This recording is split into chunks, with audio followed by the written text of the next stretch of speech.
آدم ربایی جرم کمی نیست، اونم یه مأمور اطلاعاتی. اقبال پا قشنگه یادتون من؟ نرید خدا تعالی اسمش پوشم هم نخورده.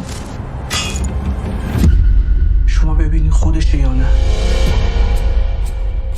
فکر نمی کردم خودتو اینجوری اسیر بکنی. ببین ما قاتل نیستیم. مطمئنی خودشه؟ نه که پاقو را زر آورده اینجا.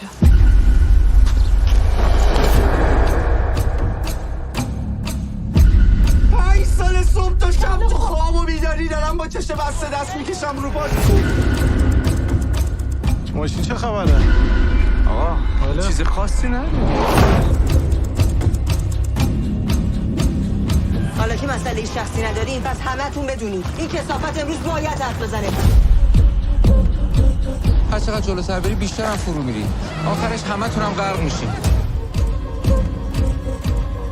من خودم زن و بچه دارم، میفهمم چی داری میگی.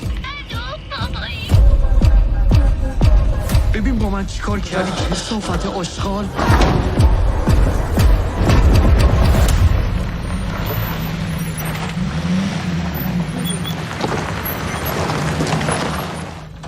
حالا میخوای چیکار کنی؟